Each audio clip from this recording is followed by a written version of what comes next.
ناظرین، آج کے پروگرام میں ہم بات کریں گے کہ ہڈیوں میں درد کی شکایت کیوں ہوتی ہے، اس کی اہم وجوہات کیا ہیں اور کن چیزوں کی کمی یا کن بیماریوں سے یہ ہڈیوں کا درد ہمیں لاحق ہو سکتا ہے۔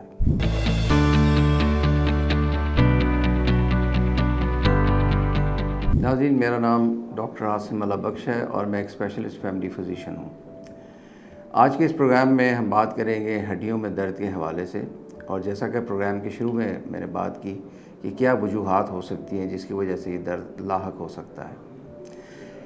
ناظرین، یہ ایک عمومی مشاہدہ ہے کہ بزرگ افراد میں جسم میں دردوں کی شکایت عام ہوتی ہے، اور اس کی ایک بڑی وجہ ان کی ہڈیوں کا بھربھرا ہو جانا، کمزور ہو جانا ہوتا ہے، اور 50 سال کی عمر کے بعد یہ مسئلہ زیادہ گمبھیر ہونا شروع ہو جاتا ہے۔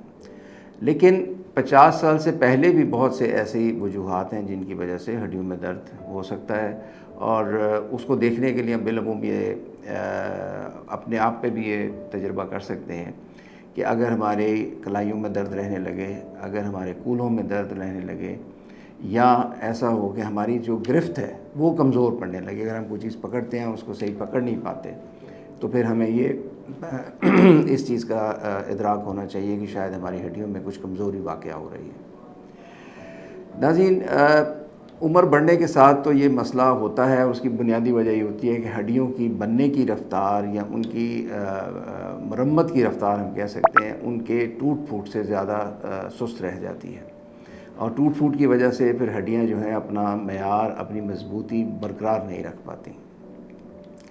لیکن اس سے پہلے جو معاملات ہوتے ہیں کہ اگر اوائل عمر میں یہ معاملہ شروع ہو جائے تو اس میں ہمیں پھر کچھ چیزیں دیکھنا ہوتی ہیں۔ ایک تو یہ ہوتا ہے کہ بعض لوگ جو ہیں وائٹامن ڈی کی کمی کا شکار ہوتے ہیں۔ مردوں اور خواتین میں ٹیسٹوسٹیرون اور ایسٹروجن کی کمی جو ہے اس کی وجہ سے بھی مسئلہ ہوتا ہے۔ ہمارے ہاں جو موجودہ ماڈرن لائف سٹائل ہے، جو کہ آرام دہ لائف سٹائل ہے، اس میں لوگ ورزش وغیرہ نہیں کرتے، اس وجہ سے بھی ہڈیاں کمزور ہونے لگتی ہیں، اور بعض اوقات بعض لوگوں کی فیملی میں بھی یہ معاملہ چل رہا ہوتا ہے کہ ہڈیاں جو ہیں ان کی جینیاتی طور پہ کمزور چلی آ رہی ہوتی ہیں۔ اس سب کے لیے ہمیں جو کچھ اہم چیزیں جسے ہم کہتے ہیں پریونشن کرنی چاہیے، وہ یہ ہے کہ ہمیں وائٹامن ڈی کا سورس ریگولرلی جو ہے وائٹامن ڈی لینا چاہیے، اور ہمارے جیسے ملکوں میں تو سورج موجود ہے، اور اگر سورج میں 10-15 منٹ بھی روز گزار لیے جائیں تو اس سے ہماری جلد میں جو پری کرسر ہے وائٹامن ڈی کا، اس کو وائٹامن ڈی میں کنورٹ ہونے میں مدد ملتی ہے۔ لگتا ہے بازار کے کھانے بہت کھاتے ہو۔ جی ڈاکٹر صاحب، میں یہ میڈیسن پرسکرائب کر رہا ہوں، وہ آپ لے لیں۔ اب کوئی بھی مسئلہ ہو تو مرہم سے ڈاکٹر کی آن لائن کنسلٹیشن بک کرو، کیونکہ ڈاکٹر سے بات ہوگی اب گھر پر۔ اس کے علاوہ کیلشیم کا روزانہ 1000 ملی گرام کا استعمال جو WHO نے بتایا ہے وہ اگر کریں، ہڈیاں مضبوط ہوتی ہیں، اور سیر یا ورزش کی عادت اپنائیں تو اس سے بھی ہڈیوں میں مضبوطی آتی ہے۔ ناظرین، کچھ ایسی بیماریاں بھی ہمارے ذہن میں رہنی چاہیے جن کے موجودگی میں ہمیں اگر دردوں کی شکایتیں ہوتی ہیں تو ہماری نظر اس بیماری پہ جانی چاہیے۔ مثلاً گردوں کی بیماری جو ہے کرونک کڈنی ڈیزیز ہے، گردے اگر فیل ہو رہے ہیں، اگر گردے اگر درست طور پر کام نہیں کر رہے تو تب بھی وائٹامن ڈی کی یوٹیلائزیشن نہیں ہو پاتی، اور اس میں بھی یہ مسئلہ آتا ہے۔ یا اگر ہائپر تھائرائڈزم ہو، آپ کا میٹابولزم تیز ہو، اس میں بھی ہڈیوں کی ریزارپشن یا ہڈیوں کا بھرنا یا ان کا جو ہے گھلنا وہ شروع ہو جاتا ہے۔ یا ہائپر پیرا تھائرائڈزم ہو تو اس میں کیلشیم جو ہے وہ ہڈیوں سے نکلنا شروع ہو جاتی ہے، کیونکہ پیرا تھائرائڈ ہارمون کا یہ کام ہوتا ہے۔ یا پھر شوگر کی بیماری ہو، اور سب سے بڑھ کر ایک جو بالعموم جو بیماری نہیں ہے ایز سچ، لیکن اسے بیماری ہی کہا جائے گا، وہ ہے تمباکو نوشی۔ جو لوگ زیادہ تمباکو نوشی کرتے ہیں ان میں یہ مسائل زیادہ ہوتے ہیں۔ اب یہ کہ کیسے معلوم کیا جائے کہ آپ کی ہڈیاں کمزور ہو چکی ہیں، اس کے لیے اگر آپ اپنے ڈاکٹر صاحب سے رابطہ کریں گے تو وہ آپ کو ڈیکسا اسکیننگ کا مشورہ دیں گے۔ اس اسکیننگ سے وہ بون کی ڈینسٹی دیکھ کے معلوم کرتے ہیں کہ آپ کی ہڈی جو ہے اس کی جو ڈینسٹی ہے کیا وہ اسٹینڈرڈ ڈینسٹی جو آپ کی ہونی چاہیے اتنی ہے یا کم ہے۔ اس کے لیے پھر مختلف شرحیں طے ہیں، مثلاً یہ کہ -2.5 سے کم اگر وہ ڈینسٹی ہو تو ہم کہتے ہیں آسٹیوپروسس۔ یہ اس عمل کا نام ہے جو ہڈیوں کے بھربھرے ہونے کو کہا جاتا ہے۔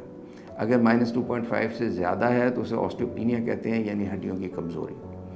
جب اس کا ڈائگنوسس ہوگا پھر آپ کو ڈاکٹر صاحب جو ہے اس کے بعد اس کا علاج بتائیں گے، جس میں 3 چیزیں بہت اہم ہیں۔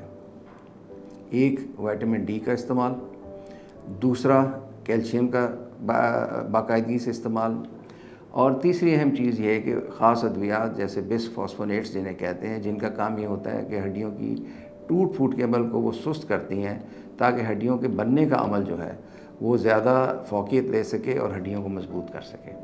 جب یہ تین کام ہم کرتے ہیں تو ہماری جو ہڈیوں کی اسٹرینگتھ ہے واپس آ جاتی ہے۔ ناظرین، یہ بتانے کی ضرورت نہیں کہ ہڈیاں ہمارے جسم کا کتنا اہم حصہ ہے۔ ہماری تمام حرکات، ہماری تمام جسم کی ساخت جو ہے انہی کی مرہون منت ہے۔ ان کی حفاظت ایک صحت مند زندگی کی ضمانت ہے۔ ناظرین، اس ویڈیو کے حوالے سے اگر آپ کے ذہن میں کوئی اور سوال ہے، کوئی اور کوئری ہے، آپ نیچے کمنٹ سیکشن میں لکھیے، ہم اس کا جواب آپ کو دیں گے۔